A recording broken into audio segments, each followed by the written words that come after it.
Hello everyone and welcome to Biohackers Lab. I'm your host, Gary Kerwin, and on today's episode I have Dr. Zsofia Clemens. Dr. Clemens is a neurobiologist and clinical researcher specializing in nutrition, nutritional therapy, and neurology.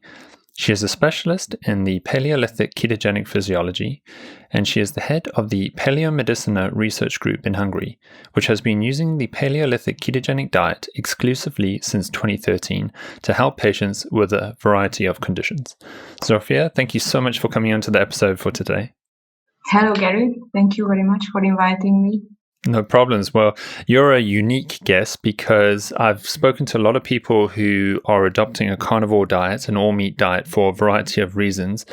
And in Hungary, you're actually researching this. You're doing clinical research, you're running a clinic, you're seeing patients with a variety of conditions. So you're just going to be full of great information that I'm going to ask a lot of different questions, hopefully, just to tie in some of the frequently asked questions and the concerns that people might have around eating just meat in a diet. So I'm so excited to get you on. Okay, no problem. Just ask any questions you have. Sure. So my first question then would be, because as I mentioned in the introduction, you specialize in the Paleolithic ketogenic diet. Could you just define to people what is a Paleolithic ketogenic diet? Mm-hmm. So I can give you a short background, a long background, but keep things short. It is just an animal meat-based fat diet, in short, and we use this combined term, the Paleolithic ketogenic diet, because we really like to refer to those persons who came before us and have been pioneers in this field, and to their thoughts, because this concept doesn't come out of nowhere. It has its roots in the Paleolithic diet, and is designated by persons like Walter Boerquin, who himself was practicing physician, not just a theoretician, Lauren Cordin, and on the other side, Russell Wilder, Freeman, and many more. So these people have laid down the foundations of this diet, and we build on their findings, observations, and results. And what is new is that we are really go into the practice. We use this diet in treating even severe diseases, which was not the case for those people who lay down the foundations, or not, or didn't cover all the diseases. Mm-hmm. And that's what I find interesting with this too, because could another way of someone describing the diet be called a keto carnivore diet? Because the carnivore diet's quite a good term at the moment. I think a lot of people understand that term, an all-meat diet. Would you say that the Paleolithic diet is then is sort of a ketogenic carnivore diet? Is that an easier way for some people to visualize it? Yes, we can also call this diet in this way, but then we have to see clearly some other facts which is not seen or handled clearly within a carnivore society. For example, excluding or including milk and dairy, because there is no clear distinction in this regard. For example, there is no exact advice for the fat-protein ratio in the carnivore society, but it is actually a big issue. There is no emphasis on including or incorporating organ meats as an important part of the diet, and at least we are actually, myself, I'm not a carnivore. I've never taken down any animal, so behaviorally, I'm not a carnivore. I'm buying meat from a butcher. Mm-hmm. So actually, I've been also worked in the etological field, and so for this reason I have some problem with the word carnivore, because the lion is a carnivore, but the man is not a carnivore. At least the modern man is not a carnivore. It is a meat eater, not a carnivore. Mm-hmm. But these are nuances only. Okay. Well, thanks for the clarification on that, because that's why I want to get you on, because I sort of want to ask a lot of these questions that some people will be having. And so, as you said already, it sounds like that issue that you were saying about the organ meats or dairy, those are some frequently asked questions that I see in the carnivore groups. And this is where the Paleolithic ketogenic diet is different, because you do answer those questions yes or no, and the macros. So the Paleolithic Ketogenic Diet, in short PKD, also excludes those food components that are excluded by the Paleolithic, the regular Paleolithic diet. And the number one is the milk and the dairy. And there is a lot of research and reasoning why milk and dairy should be excluded. I do not know whether I should go into that, but they are excluded because ancient humans never ate milk and dairy. Okay, so they were surrounded by wild animals and not domesticated animals. So when we're talking about the milk and dairy here, so even things like cheeses, milk, even from, say, not just cows but goats, for example, you're saying that's all excluded? Yes, and you should especially exclude these food components if you are suffering from an autoimmune disease or cancer. So some of the autoimmune diseases are boosted by the previous consumption of milk protein. So there is lots of research that, for example, type 1 diabetes is linked to overconsumption of milk, or sometimes specifically milk protein, which is also included in the classical ketogenic diet. So this is one difference that makes a difference between the Paleolithic and the classical ketogenic diet, is that classical ketogenic diet also includes milk, also for the fat component, because there is this long-standing fear of animal fat, and especially in the US, where also the ketogenic diet started, and they have been using milk and dairy. But actually, some epilepsy patients who have been treated with the classical ketogenic diet develop type 1 diabetes as an additional disease. And this is likely because of the overconsumption of milk. We also had the type 1 diabetes patient who just developed type 1 diabetes after the consumption of milk protein for building muscles. So there is so much against eating dairy and milk. And it is also boosting the tumorigenesis, the milk protein, because the milk protein and the milk itself, evolutionary, one of the roles of the milk is to promote tissue growth, so that the small animal grow to a large animal.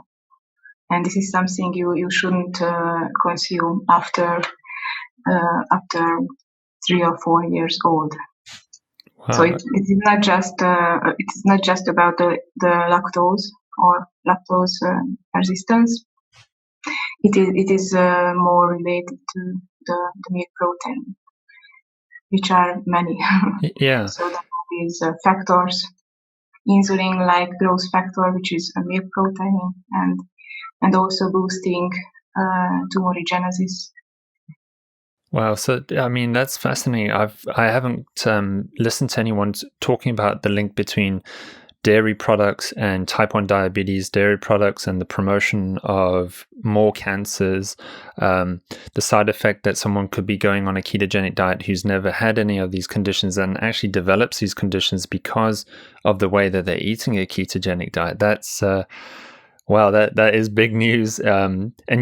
And are you seeing this then in patients, or is this something that you've done, because you've done a lot of clinical research studies too? Is this something that's come out in the research that you've done? Both ways. We have much data from the literature. So, for example, specific cancers are specifically related to milk, or like breast cancer in women, the number one. I think the number one killer, or in men, the prostate cancer. These are specifically related because they are sensitive to the milk protein. to the effect that is coming from the milk protein. And yes, with some development of a myoma. And we see this reflected in the history of the patients. So there is a quite clear connection. Okay, so your tip already to people would be who might be looking to adopt a ketogenic diet for cancer purposes, to either stop the risk of getting a cancer, or they are already at that stage and they have a cancer. You would say that just be aware that then it depending on the kinds of cancer that you have, that maybe dairy is not a good option at all? Or would you say that all cancers, then you just wouldn't even risk having dairy on a ketogenic diet? You'd do the Paleolithic version without any dairy? It is the best to exclude it as a whole group. All right. And so even then, if someone's on a ketogenic diet just for general weight loss, that's another thing I'm hearing here, that dairy, because a lot of people are eating dairy like butter or cheeses to get that fat content up, you're saying that's not the ideal way to get your fat content up on a ketogenic diet? Yes, it is not an idea, because if we are speaking from an evolutionary perspective, and this is what we are doing as well, so the fat should be coming from animal fat. Okay, the fat of four-legged animals, and not from dairy and other dairy products. So, if this disease only comes next, but there are early side effects, and so the ketogenic diet is not as safe as it is perceived by the layman, or even in these carnivore groups. So actually, I have seen many patients on the classical ketogenic diets. I've also seen the transitions between diets, and I can tell you that all patients on the classical ketogenic diet developed some side effects, like magnesium deficiency, iron deficiency, anemia, and so on. There are many, and there are deadly side effects as well. So, for example, the developing a pneumonia, which is a consequence, which is secondary to upper respiratory tract infection, is a number one side effect. And this is not a disease. This is just a complication from eating less than optimal. Okay. So, and when we're talking here about the classical ketogenic diet, this is sort of the diet that researchers have used to help children who have epilepsy or seizures. So they're on that, I think, an 80-20 kind of ratio. Is that it versus maybe what a lot of people are eating out there, which is a modified ketogenic diet or modified Atkins diet?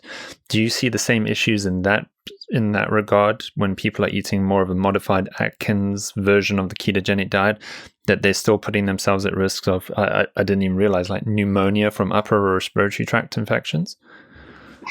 Yes, actually the risks are the same. So there is much data from Eric Kossoff, who is running a clinic on epilepsy clinic treated by the classical ketogenic diet, and he has just beautifully documented the effectivity of the diet as well as the side effects. And actually, there is not much difference between these types of diets, and the side effects are the same as well, because the diet components are the same as well. So they are using the classical ketogenic diet, the low glycemic index diet, the modified Atkins diet. They try to find a balance between the efficacy of the diet and how a patient can cope with the diet, trying to be less strict and looking at the differences. But the food components are the same, and all of these diets are based on milk and dairy, like heavy cream, for example, it is a number one, or vegetable oils, or coconut oil, and this is the major problem with all these types of diets. And the side effects are the same, and the effectivity is the same, and it is also much lower than most people think. Did you know that only one child in 10 gets recovered on the classical ketogenic diet entirely, and the 9 does not become seizure-free? So effectivity is always relative. Yeah, that's very, yeah. So you're saying that only 10%, so one out of, or less than that, one out of 10 children is going to truly benefit from a ketogenic diet to reduce their seizures. No, there are other ones who benefit.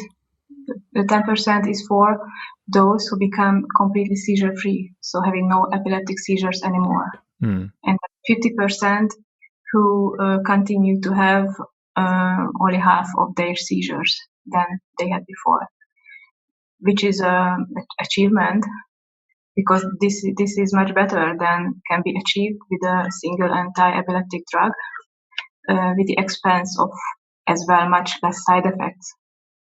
But I think having just a half of the amount of your seizures does not ensures a better quality of life, because you can have an epileptic seizures anytime.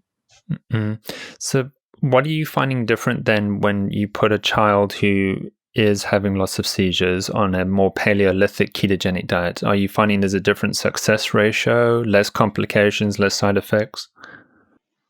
Yes, if you put them on the PKD diet, they almost always get entirely seizure-free. I only remember only one case achieving no seizure freedom. Wow, that's so your success rate then is substantially high, is what you're saying? Yes, it is. The diet, actually not our success rate, it is the success rate of the diet.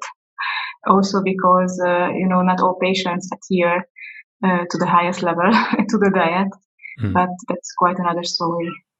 And another thing then when it comes to seizures, I got to interview Emma Williams with Matthew's friends in the UK about, because they are a group that help promote the ketogenic diet for seizure control in children. And she was telling me that children who are put on the classical ketogenic diet, they do it maybe only for a period of time, and then they come off it, and then they go on to, they're not so heavy into the ketogenic diet. So it's used as like a short-term therapeutic diet. With children then who are on a PKD diet, is this something then that is more sustainable too, that they can be on this for much longer, not just have to have it as a short intervention? Yes, this is something they can sustain for their entire lives, and also should follow their entire lives.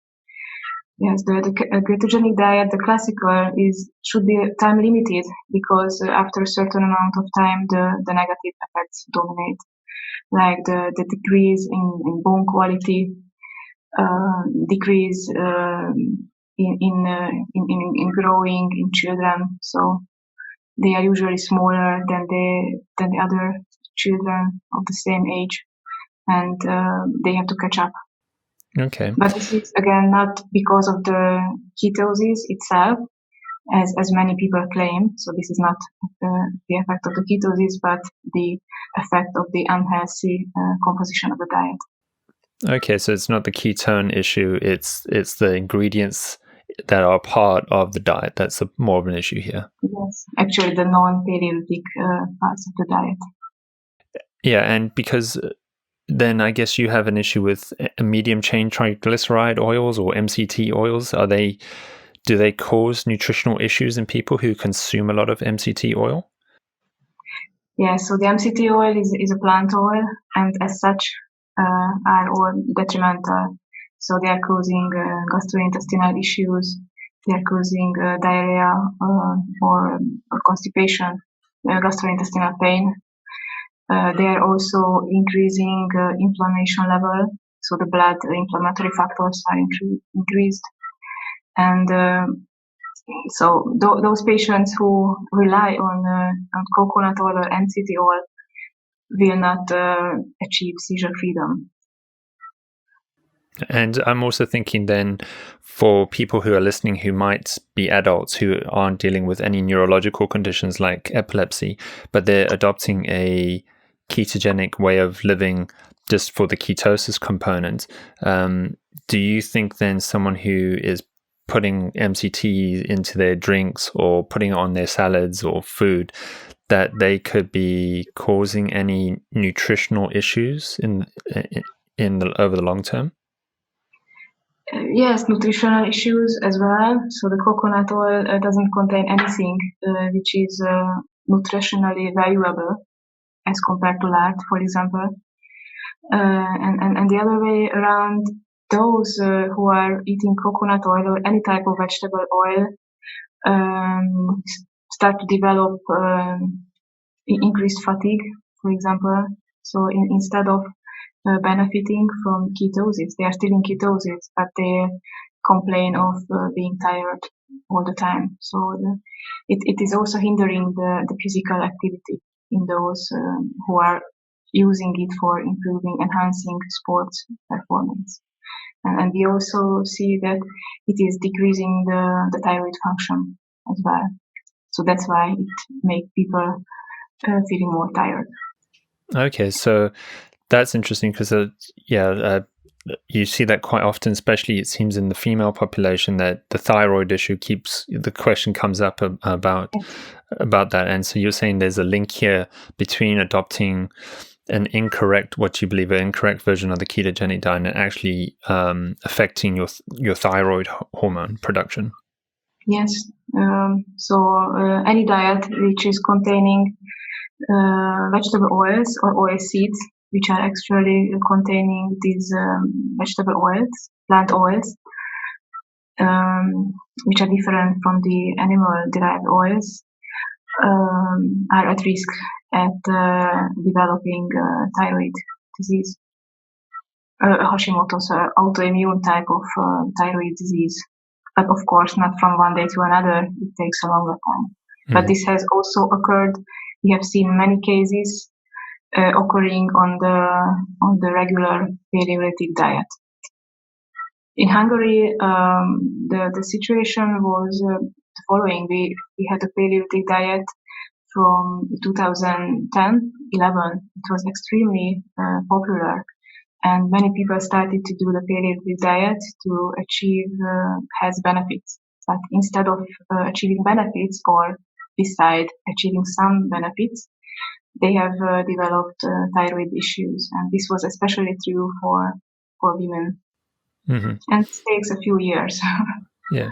And so what do you believe is causing that then? Because you mentioned, so are you looking at more of an autoimmune issue that's attacking the thyroid gland that's causing this problem?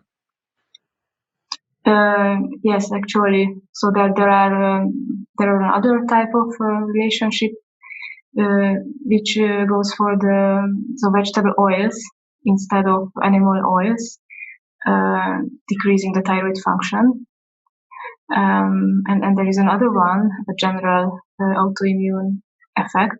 So anything outside meat, fat, egg, and organ meat has the potential to increase the intestinal permeability.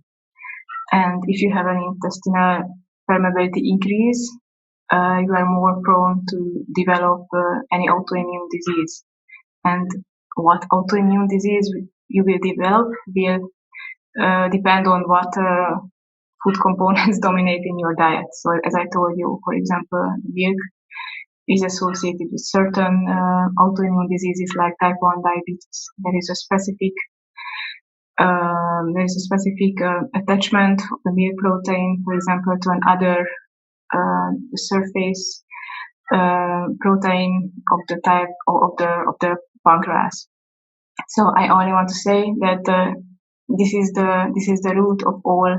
This is the common root of all autoimmune diseases, the increased intestinal permeability, and there is no way to reverse the increased intestinal permeability other than the PKD. I know it may sound quite weird because if you look at the internet, you can find many solutions, but actually they do not work in patients. And this is, I'm quite confident to say this because we have been measuring intestinal permeability for the last 2-3 years. And we have measurements before after comparisons. And also for patients or healthy persons following different types of diets. So yeah, because your clinic, as you said, you measure intestinal permeability. So you do that on all patients who come through. Is that just a stool sample that you do to see that, or do you have to actually do an internal examination and take a biopsy? Like, how does that test actually work?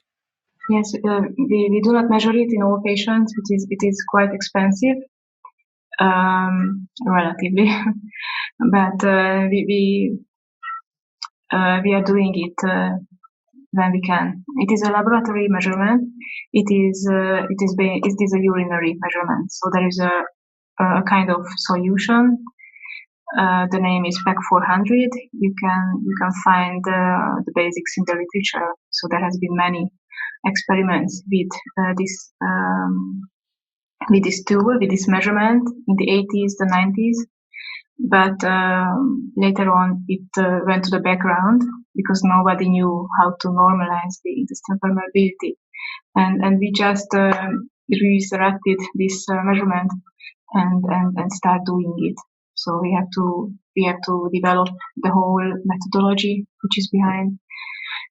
It is a laboratory, whole laboratory background. What we need.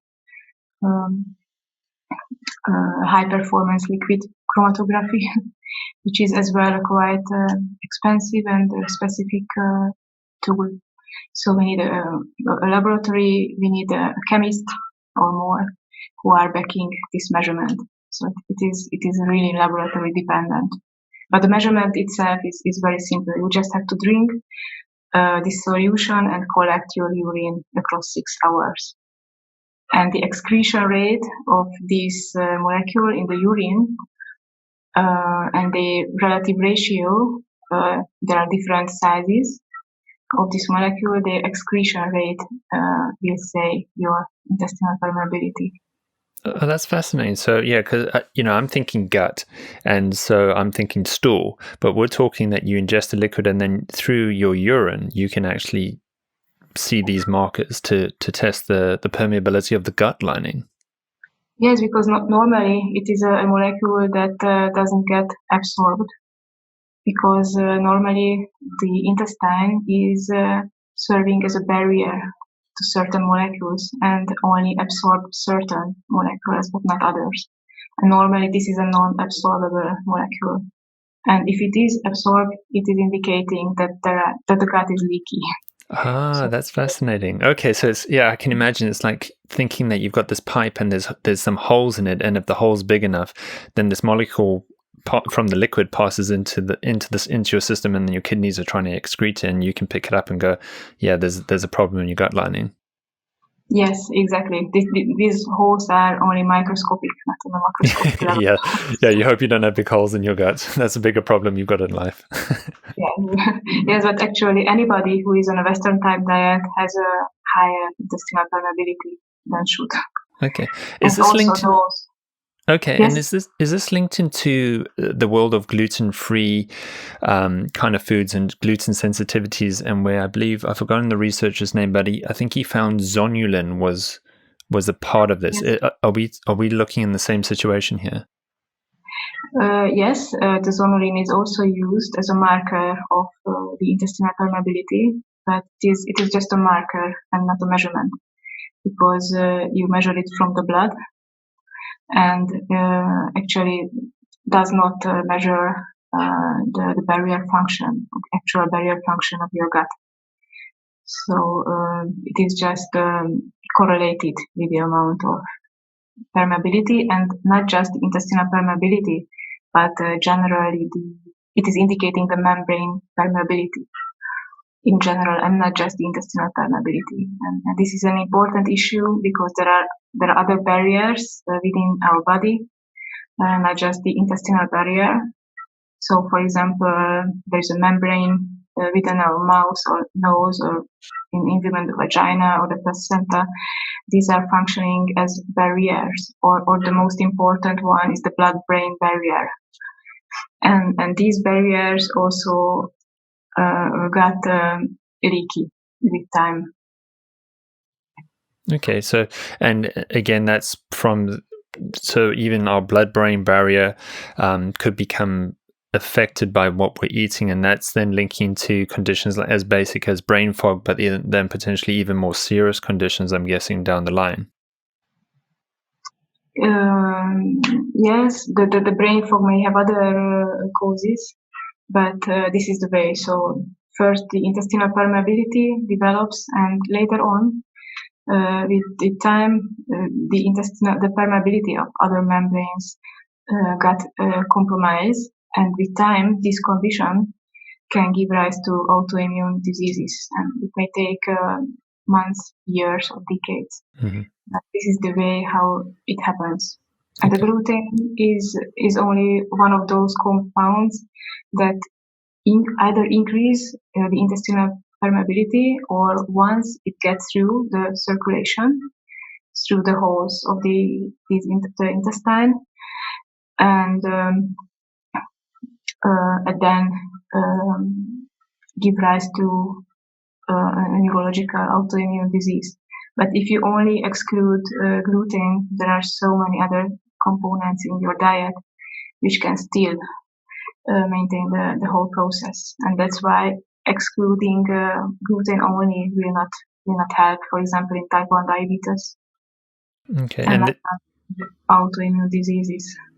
And this is where you are talking about also with the Paleolithic ketogenic diet, the PKD, what you've adapted from the paleo side of the diet, where they would maybe avoid gluten but still have lots of nuts and other plant-based foods. And you're saying that if the permeability is compromised, that you want to just exclude all of those food types too. Yes, that are hindering the normalization of the leaky gut. Okay. And I mean, that's so we're talking about, it sounds to me that the basis of the diet is trying to make sure that your gut lining is secure so that you don't stimulate an autoimmune reaction, which then can attack multiple systems in your body and cause multiple symptoms and conditions. I'd be interested too, because colostrum is used as a treatment for irritable gut, but colostrum is dairy derived. Yes. So how would you sort of explain how someone could take a colostrum supplement to help with gut issues and maybe get a benefit, but you're saying that the dairy or the colostrum in this case should cause an issue? I don't think that the colostrum is a good solution to these problems. I have seen one study where colostrum was used to. They looked at the effect on the intestinal permeability, and it seemed to be beneficial to some extent, but that study was methodologically not that good. So me as a scientist would be able to attack this study based on some methodological issues.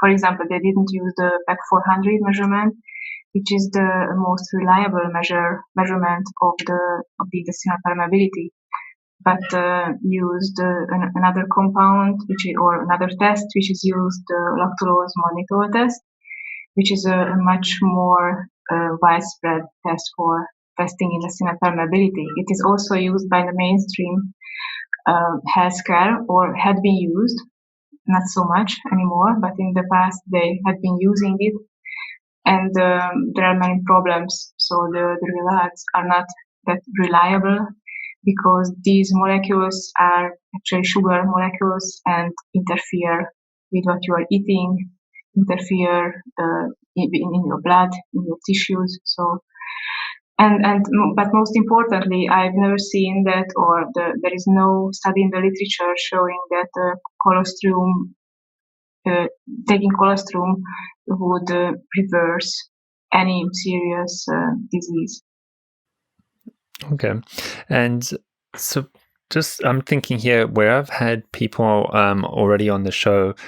I've had Michaela Peterson, Amber Ahern, Kelly Hogan, Dr. Sean Baker, and especially I'd say more with Michaela, because she has an autoimmune condition, or the juvenile rheumatoid arthritis, or potentially a seronegative arthritis. But so her body's attacking itself, and it sounded like going on a carnivore diet or an all-meat diet helped to soothe that. And I'm thinking here is that because of what you're talking about from an intestinal permeability, that it's helping to close the junctions so that it stops the body stimulating itself.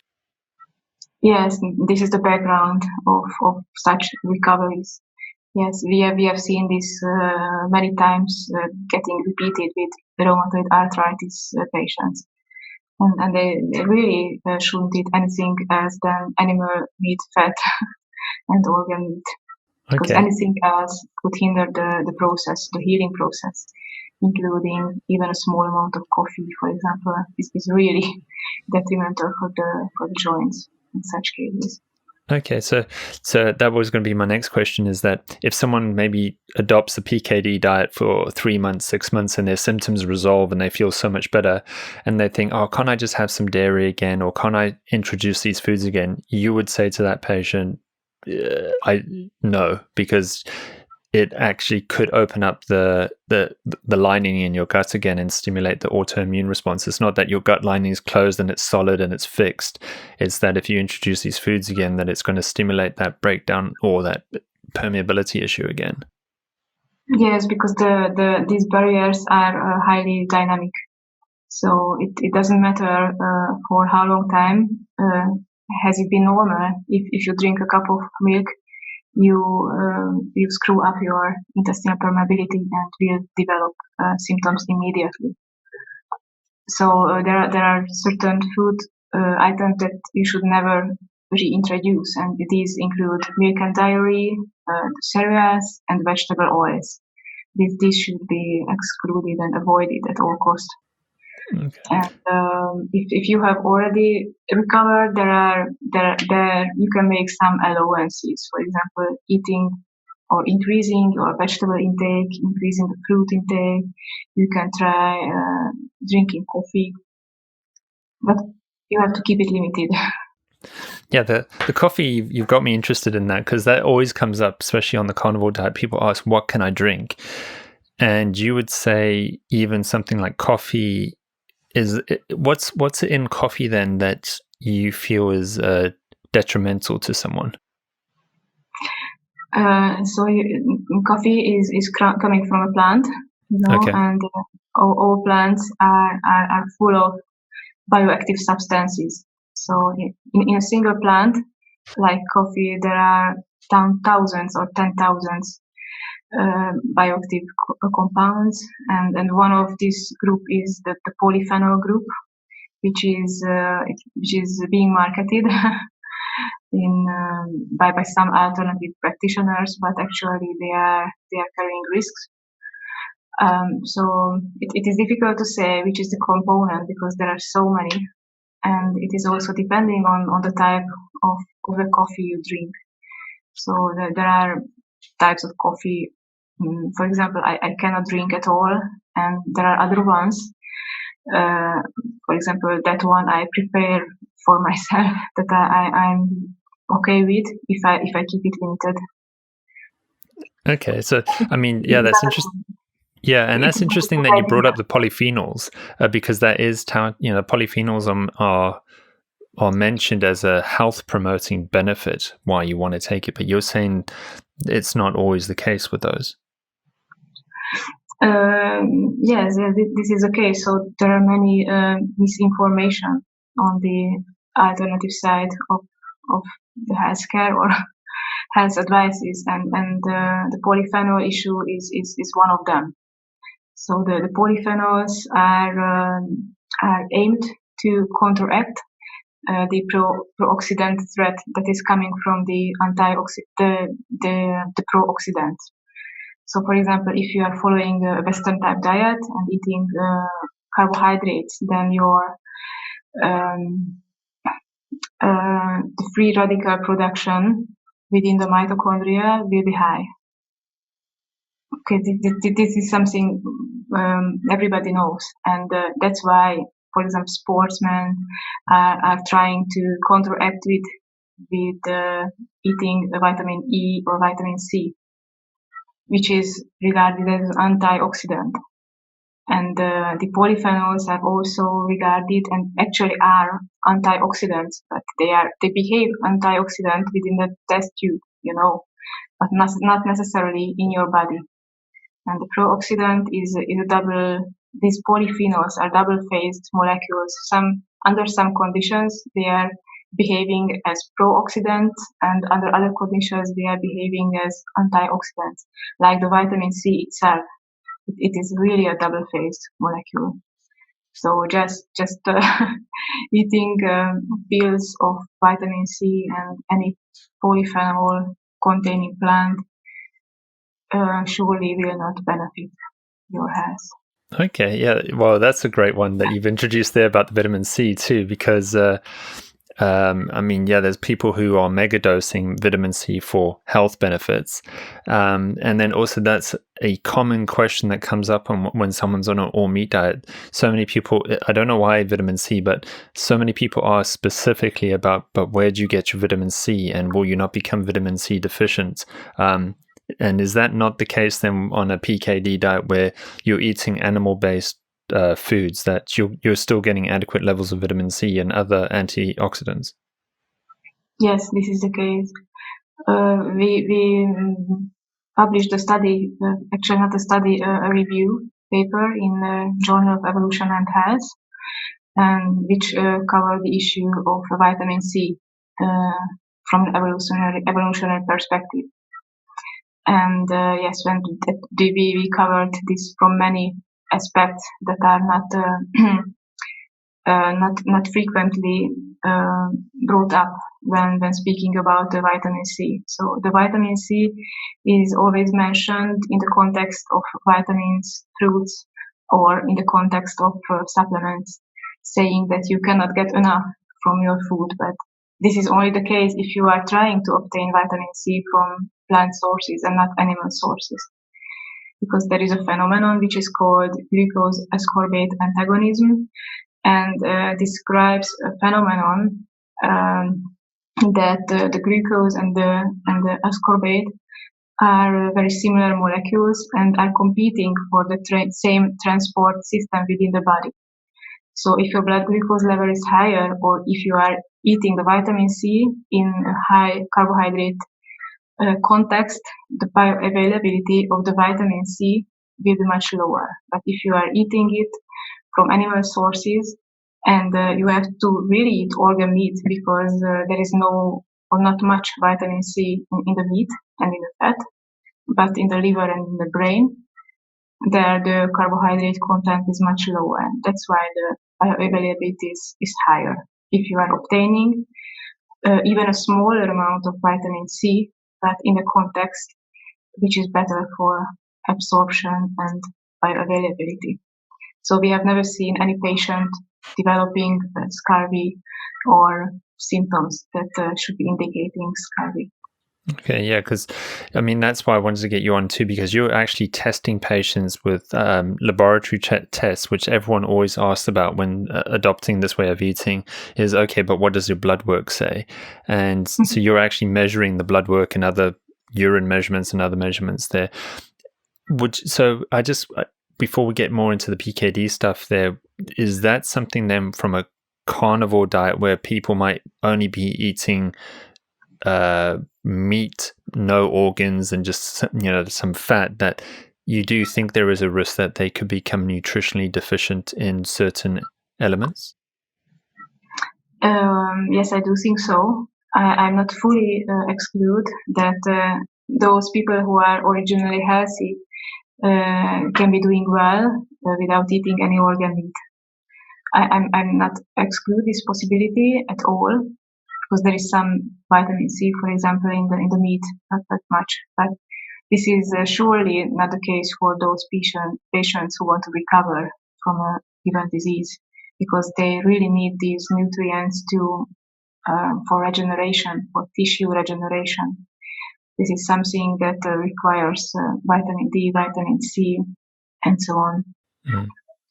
And when it comes to organs, then you mentioned brain, and I forgot the other one that you mentioned there. But are there certain organs then that you prefer to get your best bang for your buck, your most minerals and vitamins? Yes, these two are the liver and the brain. Liver, that was it. Yeah, sorry. Yes, the most nutritious one. So, for example, the vitamin C content of the brain can be 100 times higher than the blood level of the animal. Okay. So these organs accumulate the vitamin C, and they are also getting accumulated in our own body, of course. And what do you think of bone broth then, and bone marrow? Yeah, that's a good idea to eat on a regular basis. Okay, so there's nutritional value coming out of those, and because a lot of people would have bone broth for intestinal permeability issues, that they're trying to heal a leaky gut by drinking a bone broth. Would you say that it does help? Yes, it is part of the GAPS protocol initiating phase. I do think so. Yes, that's a good idea, but later on, so you cannot sustain yourself only eating bone broth because there is no protein in it, or not much, no energy.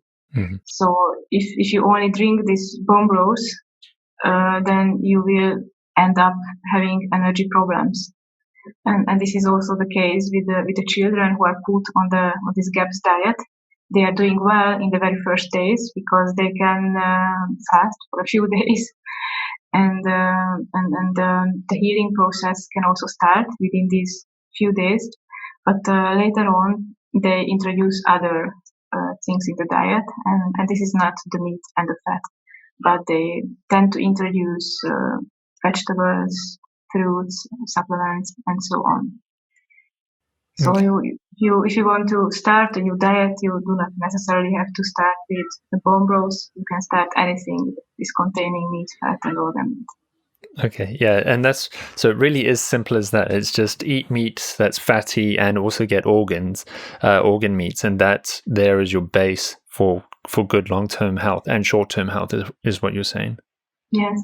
Sometimes there is a misunderstanding about the amount of fat you should eat, because carnivores usually underestimate the amount of fat they should be eating, and that's why they tend to eat much more overall than they should. So some people eat 1 or 2 kilograms of meat a day and still feel hungry or get lean, losing muscle mass. As well, but this is because the energy should be coming from either carbohydrate or fat. And if you exclude carbohydrates but do not eat enough fat, at the same time you will end up having energy problems. Yeah. Okay. Because that's so that is the key component where you mentioned also about the macros earlier with the PKD diet, is that it's the protein and the fat, and because so fat is a vital component here. And how much fat would you say? Do you have a specific ratio just in mind? The ratio should be 2:1, 2 for the fat, 1 for the protein, and this goes for the dry matter content. Okay, and so some examples there would be like streaky bacon. Would that be, I'm just thinking very simple food sources that would be a good ratio that someone could gauge as a good source of fatty meat. Yes, but not only think about fatty meats, but fat itself, which I know is not readily available in the US. But for example, if we are speaking about the smoked slab, it is something that only contains fat.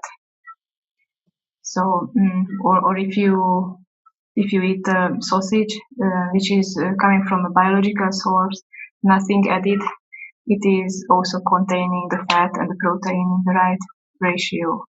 And you can eat you can eat tallow as well. So beef dripping, you can eat the bone marrow or the brain. And how often would you then eat something like a sirloin steak or a ribeye or a rump? It's not that often then that you're using that as your protein and fat source. Actually, myself, I never eat steak. Simply because here in Hungary the pork is more readily available. It is more traditional. There is a Hungarian breed which is called Mangalica, which is extremely fatty. So I actually live on the Mangalica pork. Okay. And there are many types. So not just the cuts can be different, but also there are different charcuteries, including head cheese or streaky bacon and liver pate. So we have many smoked meats. Okay, yeah. Yeah, I was going to ask you for some examples then for anyone listening who might want to go to their butcher and sort of ask for some cuts. Is because streaky bacon is just an easy thing to say because it tends to be worldwide. But any other particular cuts of pork then that you would say to someone, go ask your butcher and try that out? So there are different recipes. To be honest, I'm not great with recipes or in the kitchen. You're not a chef. No, I try to keep it very simple. But again, I say to you, if you have this smoked slab, which is only containing the fat, you can use it in variable ways. So you will not have a problem with preparing 8 different meals or even more if you are more creative. And just getting back to what you mentioned earlier about people potentially a pitfall with an all-meat diet is that they could be eating too much meat, it sounded like, because they're eating too much protein and not enough fat. If for someone who I'm just trying to think of examples as a general person. So a male who might be about 6 foot and an average weight. Would you say then they're not doing anything specific? They're just a normal office worker or warehouse worker or something. They don't need to be aiming for the 1 to 2 kilograms of meat in a day to stay healthy. It's going to be less, 1 or less, I'm guessing. Yes. So if you're hitting the right ratios, then you shouldn't eat more than 400 grams a day. This is for an average person, and this may sound quite weird, but if you try it, you will recognize that it is working. Okay. Because you basically have to eat because of obtaining energy from somewhere, and the energy is coming from the fat. Yeah. So you not only have to eat meat or fatty meat, but also have to eat additional fat. So I always tell to patients, do not eat meat alone. Always put additional fat. And in this case here, what you mentioned earlier about dairy, don't be adding butter on your steak for the fat source. You'd rather get more animal fat, so more marbling, more natural fat from the animal itself to get the fat source on your meat. Yes, it's better not to add butter. Yeah. But I know some patients are using the butter because it is more readily available than clear fat without any additives. Because they used to contain nitrates, nitrates, and so on. And so even on that 400 grams of food in a day, you're not concerned about any muscle mass loss, like the body wasting? No, if you are not doing over average workout, then it is okay. If you are doing more workout, more exercise, you have to increase the amount of food what you are eating. Or if you are using your brain over the average level, then it is something which also needs to support with additional calories. And in the calories in that case, you'd prefer to have more fat potentially versus just eating more meat? The ratio can be the same. Okay. Just increase. Yeah. The amount of eating. So if you're a PhD researcher and you're really using your brain a lot, so you just might need to eat more pork, more fatty pork. Yes, I can get very hungry when I work. And what are your thoughts then also on salt and salting food? Do you believe that's an important component to longevity on this diet too? So the salt and specifically sodium is something you need or need to eat in a higher amount if you are following a carbohydrate-based diet, because there is this channel which is called sodium-dependent glucose channel, which means that you can use the glucose with the help of the sodium. So sodium has to be present, this channel, to be in function. But if you decrease the carbohydrate in your diet and in your blood, the glucose, much less salt is needed. Okay. So that's why some people can go quite well without eating additional salt. But if you would like to, you can use additional salt because your kidney just excreting the additional salt without any problem. Myself, I use salt. Because I was just thinking too, when someone typically goes from a typical standard Western diet and they adopt a low carbohydrate diet or go onto an all meat diet, they go through that keto adaptation process, and so the body is dumping more sodium. And I was just thinking, even on a PKD diet, then are you dealing with the same situation of that keto adaptation and people needing to up their salt intake or their other electrolyte intake just to help them through that transition phase? Yes, but this is again a misunderstanding.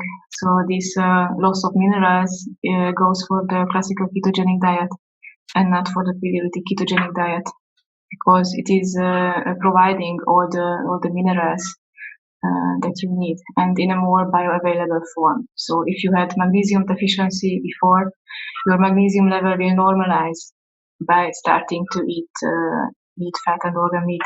So you do not have to supplement it.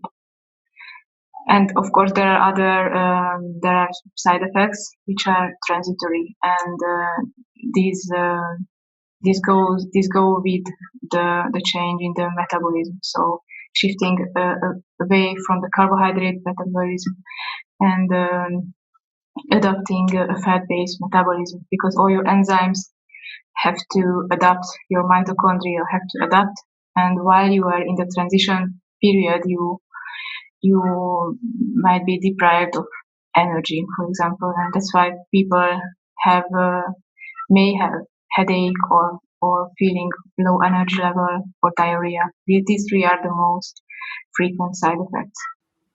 Yeah, I was going to ask you, coming on to the bowel health then, because we talked about it a little already earlier, but another common question that I do see sometimes that people say, oh, when I've adopted an all-meat diet, I either have diarrhea or I have constipation.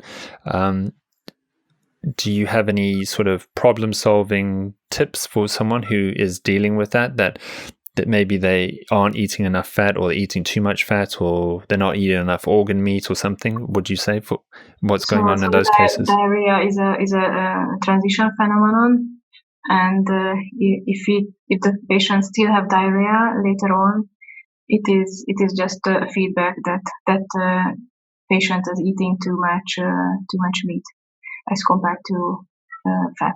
So in this case, not the fat is the culprit, but the meat. And this is also going against the common perception of the diarrhea in such cases. Yeah, I would expect more the fat is causing the diarrhea, not the meat. Yeah. But you're saying it's more the meat, not the fat. Actually, the excess protein. Okay, because this ties into with one of the studies that you published was the Chron's study, which I found fascinating. I tried to find the picture of that boy who was a case example where he was so gaunt, and white because he was so pale and he just looked so sickly. And then the picture of him afterwards, after adopting the PKD diet, was that he looked so healthy again. And so you think someone who's got a compromised gut lining from an inflammatory condition called Chron's, but yet putting them on fat and meat actually healed their gut and stopped the severity of the Chron's. Yes, this is the way to go. Actually, that patient was not the one in the publication, another one, but actually we have many recovered Crohn's patients. And yeah, this is the way to go. But there is another side of the story, and it goes for the medication the patient has been taking previously, and this should be managed. And it is not easy. This is something the patient shouldn't do by herself or himself, because doesn't know the dynamics, and actually most physicians do not either know the dynamics. They are very good at adding medicines to Crohn's patients, but they are very bad at tapering the medicines. And tapering any medicine is more risky than adding a new medicine. So this is something I encourage to be done under the surveillance of a physician who is experienced with tapering or the medicine, or having clinical experience and also experience with the effect of the diet. Mm-hmm. Because the two has to be in parallel with each other. And have you ever come across a situation then where people who might have irritable bowel syndrome, they might complain that, when I eat meat, that it irritates my bowel? Is that sort of any cases? Have you come across that in practice? Yes, I often hear this claim, but actually this is sometimes a patient doesn't eat high quality meats. So, for example, he's saying I'm only eating chicken and egg, and I'm doing a PKD, but actually this is not a PKD. So there are small nuances, and not to speak of the fact that maybe a patient run into a sausage that is containing glucose and additives, and these substances, even in a very small amount, can maintain the intestinal permeability, and in this case his permeability will not normalize. So this is something like a quantity reaction, which means that only a very small amount of bad thing is enough to hinder the recovery of the intestine, and you do not have to eat large amounts of bread or milk or something, just a very small amount of something. Just maybe it can be a type of seasoning you use for a meat, and this hinders the recovery process. Okay, so there are many nuances, or taking a supplement, for example, taking vitamin C can completely disrupt the regeneration process. Okay, so that's interesting. So in that case, someone who does report getting IBS symptoms from eating meat, the question needs to be, what kind of meat? Are you taking supplements to delve deeper into that, and then maybe look at giving them a base level of fatty meats, like you mentioned earlier, to rather put them on that, and then they won't experience the symptoms. Yes, the devil is in the details sometimes. Mm-hmm. But there are some cases, indeed, where protein from the red meat can maintain autoimmunity. This is something very rare, but in this case, the solution also is to eat a diet based on animal meat and fat and exclude anything else. And once the intestinal permeability normalizes, he will not longer react to the red meat. Okay, so there is a case where some people could react more heavily to red meat. Yes, but it is rather an exception rather than a rule. Okay, so cool. Yeah, and so the fiber sort of debate that some people would have, where they go, but how do you have normal bowel movements because you're not getting enough fiber? How do you sort of answer to that one? So the fiber is something your body is not able to absorb in any way. So you do not need the fiber, and this is coming from the standard view of functioning of the body that you need to eat fiber. So if you only eat meat, fat and organ meat, you will have bowel movements much less frequently, and the amount of stool will be smaller. But this is just something very normal. It is not healthier in any way to have more stools than to have less stools. Mm-hmm. This is nonsense. And what I mentioned earlier about the constipation, because I have seen some people say that they get constipated, is that because they're not having enough fat with their meat or not enough water? What do you think is going on there? So constipation is in some cases a misunderstanding of requiring stool every day. So you do not have to have stool every day. So our patients usually have stool, let's say, only once in 4 days or once in 10 days. It is not extraordinary. It may sound weird and quite difficult to accept because there are positive associations attached to having bowel movements regularly or every morning, or so. Quite many people are fixated to this issue, but you really do not have to have a stool every day.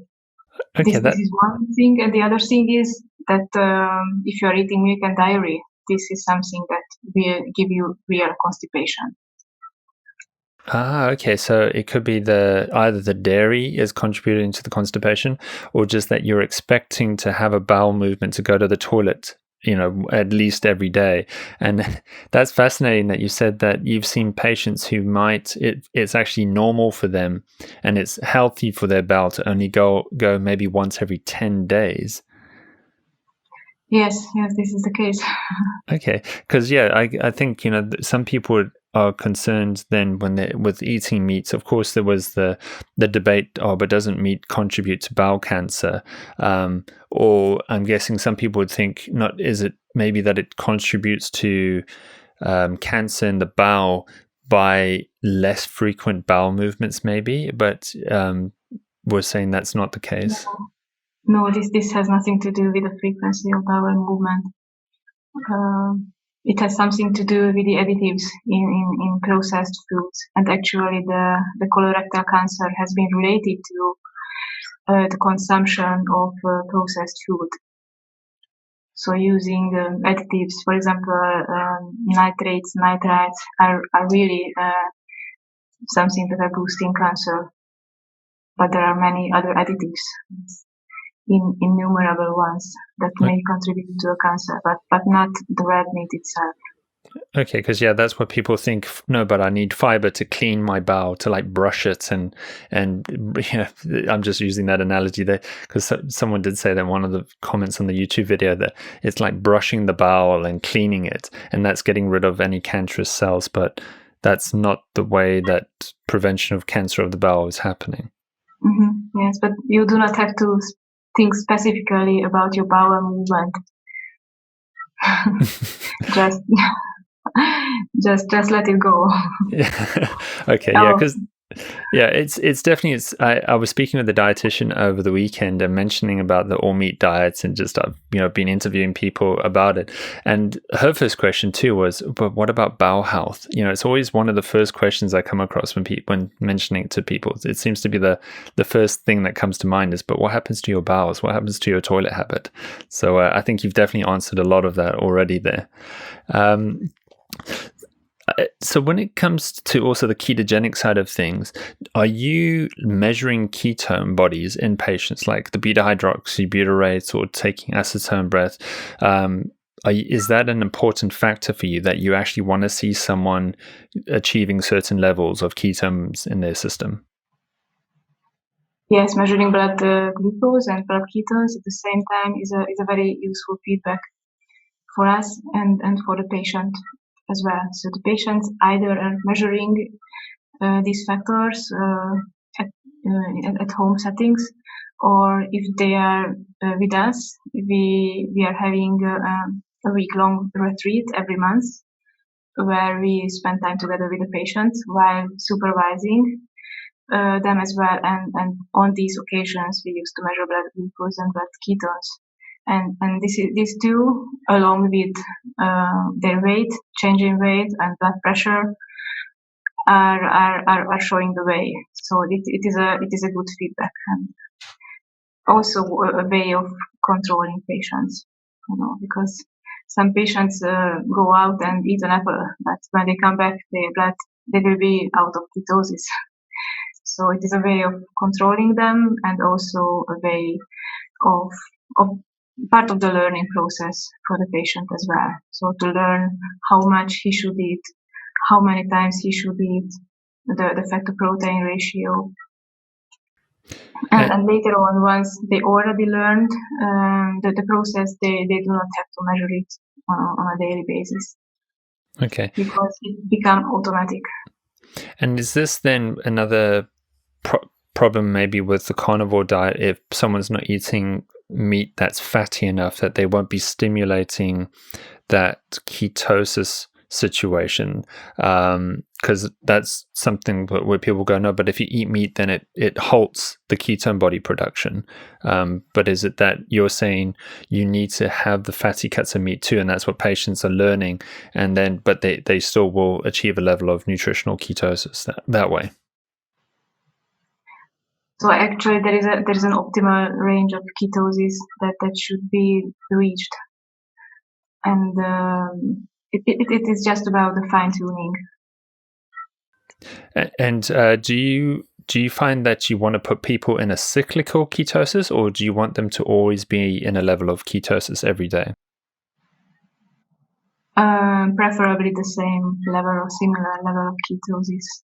Okay, so ketogenic diet makes no sense from the patient's perspective, because it implies eating carbohydrates on a regular basis, but we do not suggest eating carbohydrates.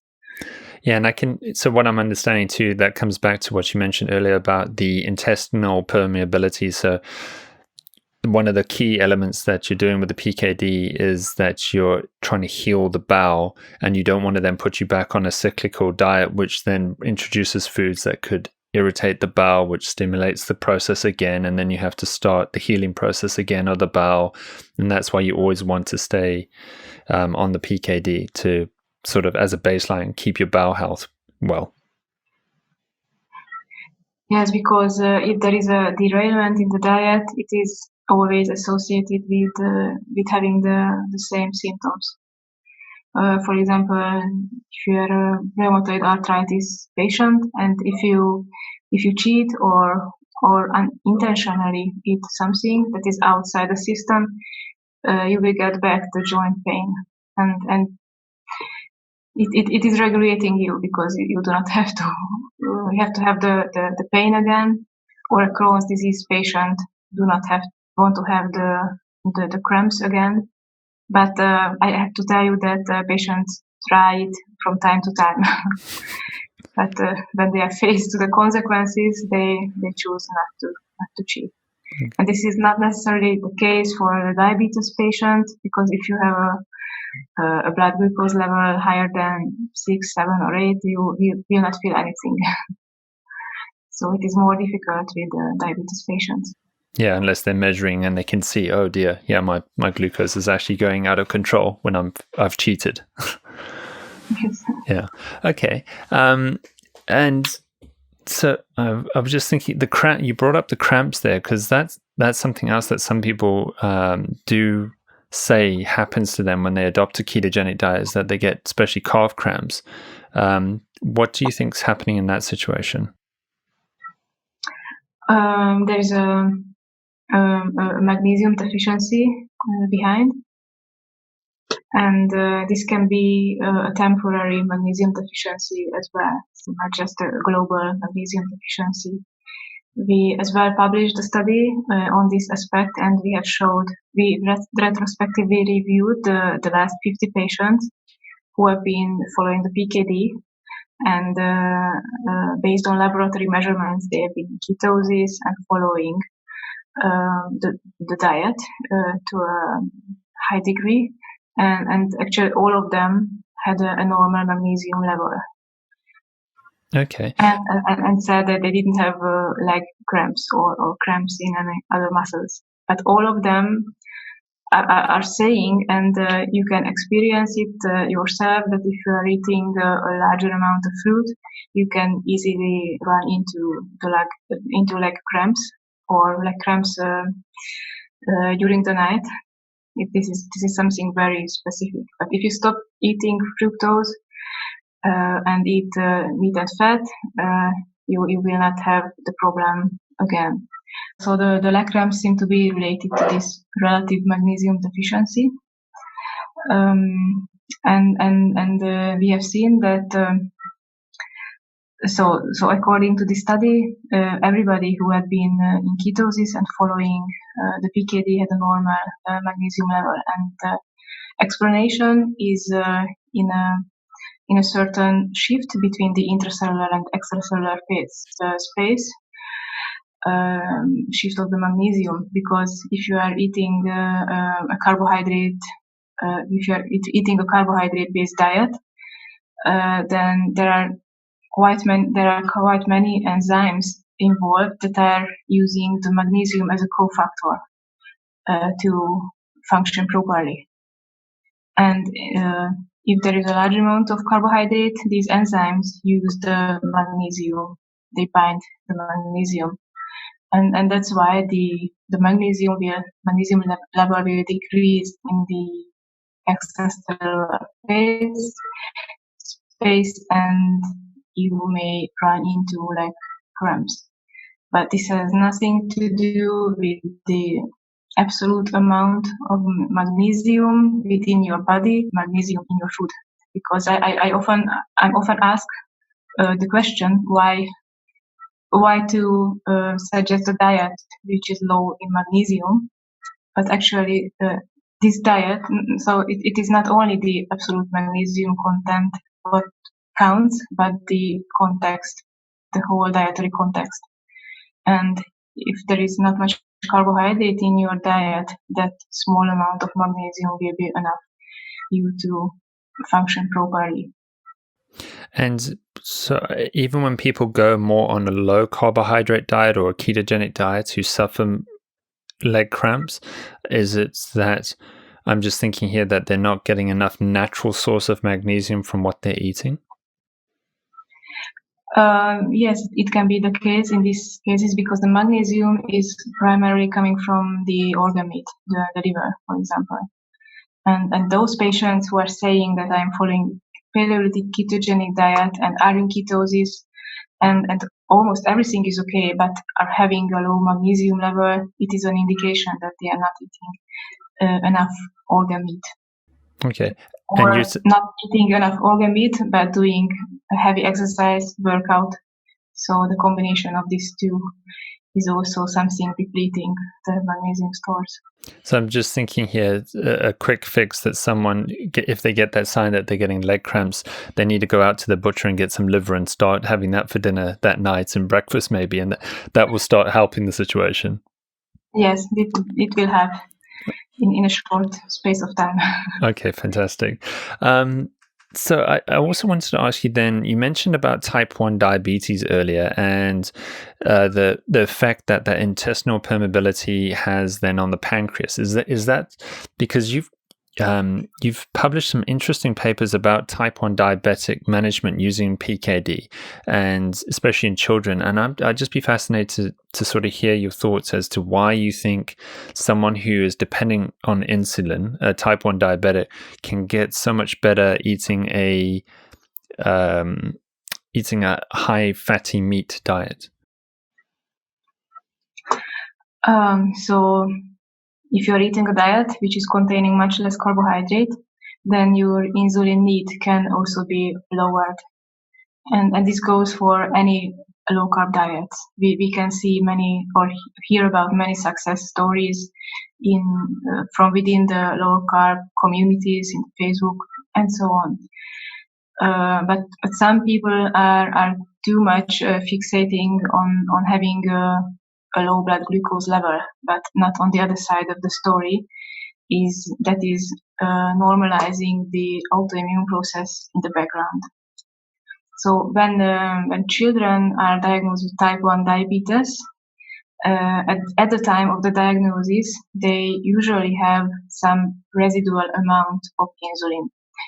They are already having the symptoms of having hyperglycemia, for example, but still have, let's say, 50% of their original insulin production. So it is not zero. And if this patient or child is put on the Paleo-Ketogenic diet, there is a chance to reverse the process and to live without external insulin in most of the cases. But if we are speaking about somebody who has been diagnosed much earlier, years ago, then the possibility to normalize the process and to get back those insulin-producing cells that are already dead, so the probability is very small. So then these patients cannot live without insulin anymore, external insulin anymore. Yeah, so that's I just found that amazing. So if there's any parents listening to this and their child has just been diagnosed with type 1 diabetes, as you said, their body, their pancreas is still producing a small amount of insulin, but they're getting the symptoms. But there's a potential here that if they put them on the Paleolithic ketogenic diet, that you're advocating that that child could actually not end up in a situation where they're having to inject insulin for the rest of their lives. Yes, but this is something very, very delicate. Yeah. So you have to do it right from the very beginning,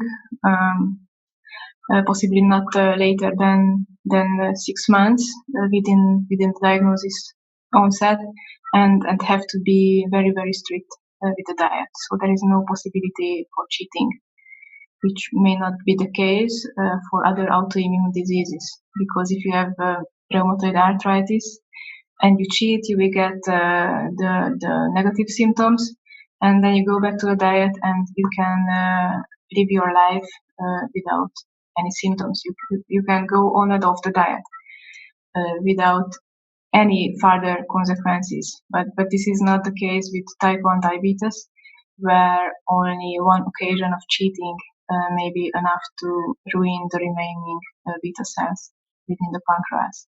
And this is something very difficult to accept, especially for the parents. They are always looking for some allowances, and they seem this possibility very hard to maintain for the whole life of the child. So actually, we only have a very, very few number of type 1 diabetes children who are without insulin, but only because of this psychological difficulty and not because of the diet is not working. So far, the diet is maintained. They can remain without insulin. But this only goes for, I cannot emphasize this enough, that this only goes for new onset type 1 diabetes, and not for long-standing type 1 diabetes. So you shouldn't try it at home if you are listening this podcast as a type 1 diabetic. And it is always the best to ask for professional advice and not gathering information from a Facebook group which is full of laymen, because they can be helpful, but their advice may not be helpful. Yeah, I think most type 1 diabetics definitely are very conscious of that, hopefully. And as you said, any adults listening to this who are type 1 diabetic, don't try this at home. Definitely consult someone first. Yes. Have you then had any type 1 diabetics who've been type 1 for a long period of time and they wear the continuous glucose meters?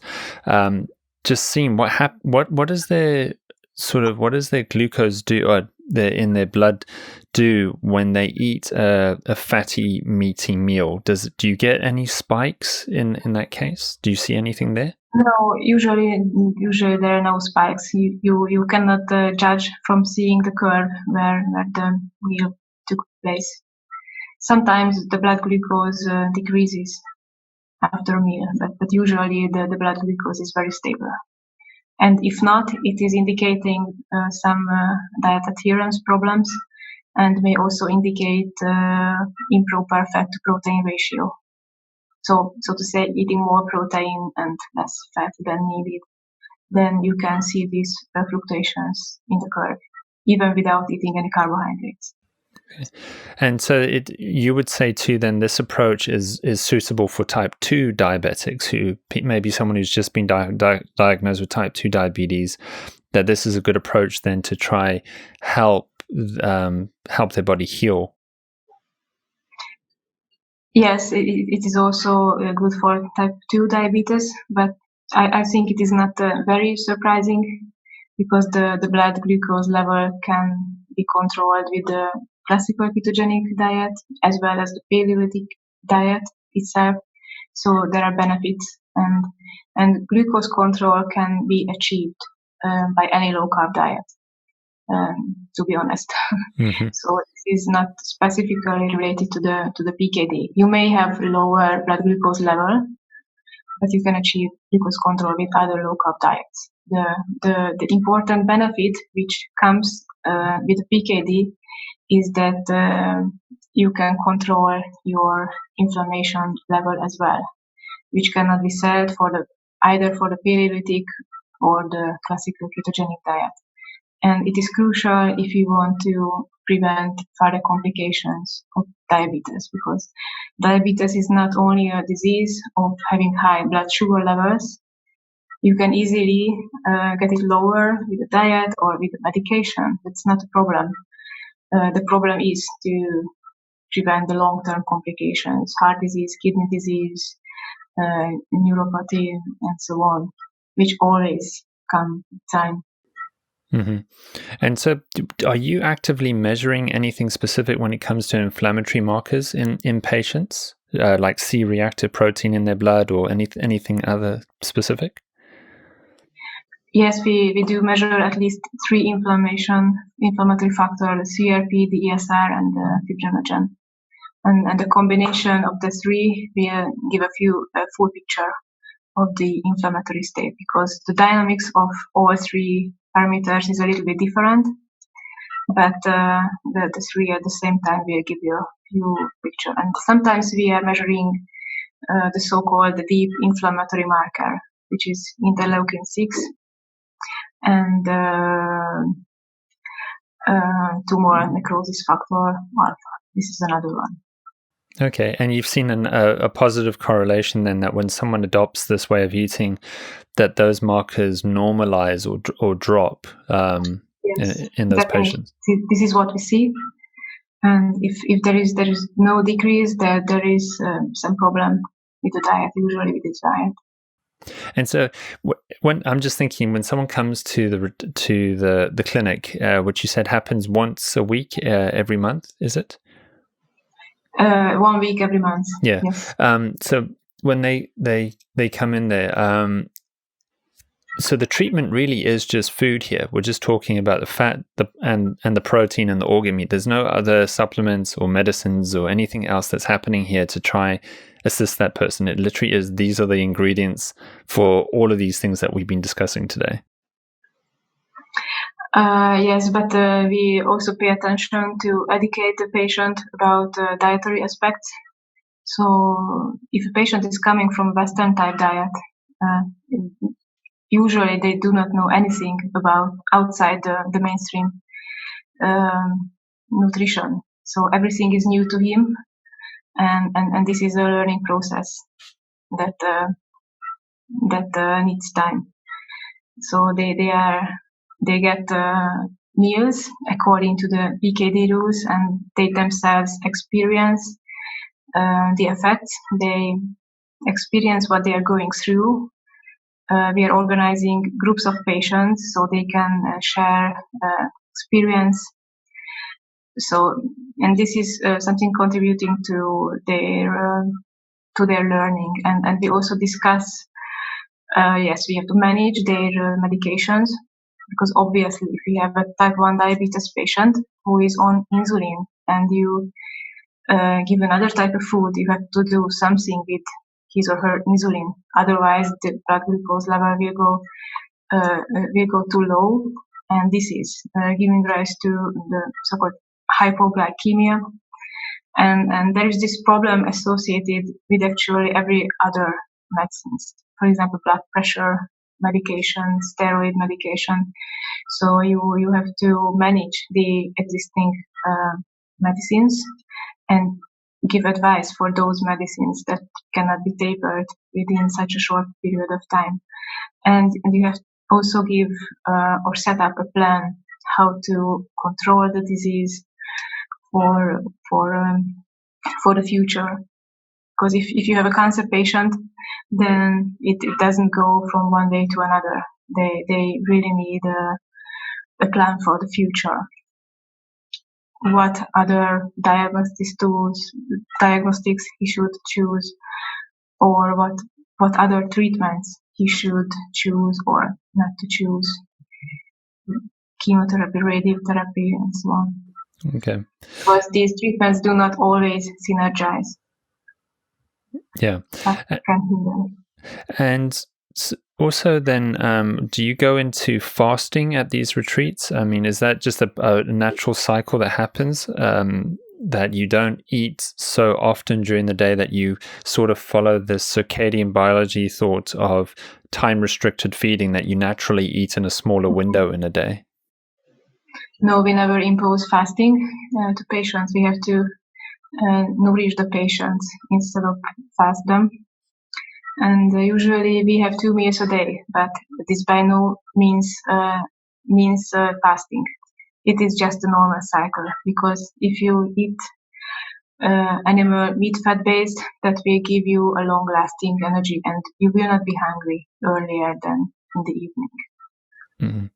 This is not a fasting. This is just a normal frequency of the meals. Yeah. Okay. So you don't sort of focus on trying to do some sort of fasting then to also assist them in these retreats. No, on the contrary, we are actually against fasting in diseased patients. Okay. So you're trying to feed them more rather than trying to fast them. Yes, exactly. Okay. Zsófia, I think we've covered so many topics today. I know I've really delved into your brain here and asked you so many questions, but again, you're clinically applying this diet to a multitude of conditions and situations, and you've published research around it too, which I find fascinating. I just want to say thank you so much for sharing all of that information. I've tried to ask as many questions as I think people listening will have if they had a chance to ask you a question too, especially adopting this way of eating. But I just want to ask then, finally, with the clinic that you run in Hungary, is that only for patients who have an existing condition, or if someone listening to this and they're able to get to, I believe you're based in Budapest in Hungary, if they wanted to come? No, the clinic is outside the city, so it's a little bit farther. Okay. But it is in Hungary. Yeah, so if they wanted to come and just sort of spend a week and learn the diet and learn the protocols, is that an option for people, or do you only accept patients who actually have a condition that they're trying to control? Yes, we actually receiving patients that already have a pre-existing condition, because otherwise it would not be ethical with those patients to be in the company of those who are not having the disease. So it is just for ethical reasons. So if someone wanted to learn more about adopting this way of eating, how would they actually learn because they wouldn't be able to then come to the clinic? So they can consult with us. So we are providing individual consultations through the internet, through Skype. So if they would like to, we can provide advice without having a disease. Okay, fantastic. Well. Okay, so the online consults is one way that someone listening anywhere in the world could then contact you and be able to contact us. Yeah. Okay, so that's a good link into now. What are the links or the online links that you would recommend for people then to be able to contact you and follow you? The Paleomedicinal.com, and you will be able to find any other things that are related to our activity. So the scientific articles, there are articles which are written for laymen, and the details for the medical consultations as well.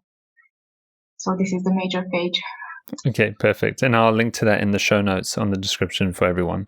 Again, thank you so much for your time and for sharing all your knowledge. I've found it so fascinating, and I'm sure so many people listening to this will do too. Thank you very much for having me.